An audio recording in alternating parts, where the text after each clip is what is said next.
After the pandemic seemed like it was over and we went back to school, there was a phenomenon among the students. All of us were stuck 2 years in the past, maturely and mentally. And I think that was especially prevalent among those that missed the 2 vital years of social experience in their life, the new freshmen who had missed both years of middle school. According to my art teacher, these students, because of their lost maturity, would play childish pranks, make inappropriate jokes, and harass her in ways that only aggressive middle school students would, and not freshmen in high school. Now, I'm not saying that we're all hostile because of online learning, but online learning certainly socially impacted us. I myself still feel like a 16-year-old, despite being in a 19-year-old body. And I'm sure many of you do, which is why it's so important to discuss this. All around us in society, we adhere to a social contract, and this contract is definitely altered by online learning because of how different our mindsets all are now. Because of that, we all are troubling each other in different ways because of the impact of online learning. And I think that this needs to be changed in the future to avoid these social and mental problems caused among students. So today I will discuss these problems that make online learning so problematic. I will then talk about the causes and roots of these problems, and then I'll discuss some solutions and alternatives to make sure that this doesn't happen in the past and so that we can restore the social contract. Overall, online learning is problematic, and today I'm going to convince you of that. First, I'll talk about the problems that online learning causes in our society. And the first problem I'm going to discuss is the impact on mental health. Mental health is very important nowadays, and during the COVID-19 pandemic, it was severely altered. I myself had mental problems that I still suffer from during the COVID-19 pandemic, as do many students. In an American Psychological Association article written in October 2020 by Heather Stringer, mental health issues were especially prevalent among low-income students. And according to a UC Davis article written by Karen Nikos Rose in November of 2022, gay and trans students also disproportionately were affected by mental health issues. The next problem is socialization issues and a disconnect. This disconnect is present between students and their peers and their teachers due to being online and not being able to have face-to-face contact.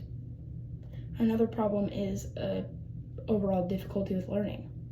According to an e-learning industry article written by Emmy Michelle in 2021, quote, "There is a loss of motivation, self-discipline, and a need to study." All of these are problematic, and I'll go on to discuss what the causes of these problems are. First of all, boredom. Boredom may seem simple, but it's everything to students.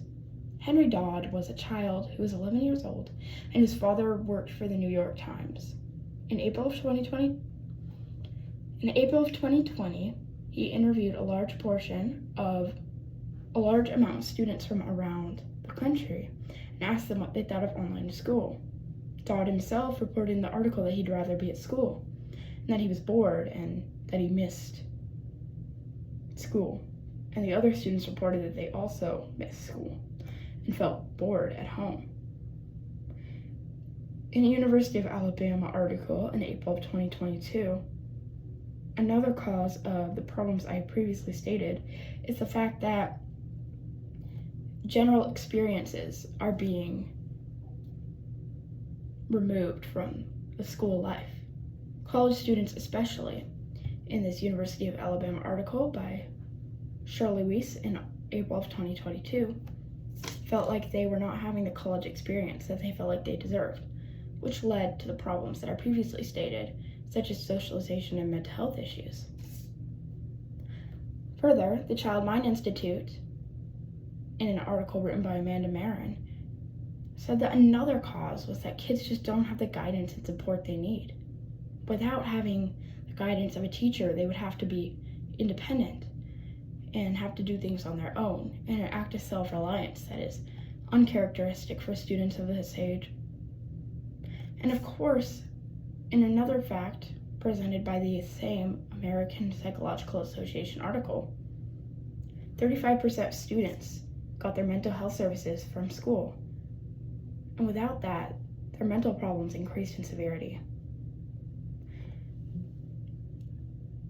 After discussing these problems and causes, I'm going to now talk about the solutions and alternatives. First is a hybrid model. A hybrid model would help with online school because it would give kids this face-to-face interaction they need while still balancing safety precautions if needed. Another solution is to have social requirements in the same vein as my last solution, and to make students do certain things to have that social interaction and to keep their brains healthy. The last solution would be to have mental health resources. As I said before, 35% of students get their mental health services from school, and these students need that help even when they're online. By providing these services, we can decrease the mental health problems that I previously said at the beginning. Overall today, I was able to tell you about the problems, causes, and solutions of online schooling's negative impact on our lives. Overall, like I said, online schooling is bad for the body, the brain, and the mind. And because of this, I know we need to make change. And I hope I've been able to prove that to you. Those students and I will never get those 2 years of our lives back, mentally or maturely. And because of that, we may have problems along the way. But I know that students in the future cannot have that problem anymore if we make these solutions, make these changes. And I hope that I've convinced you of that. Thank you.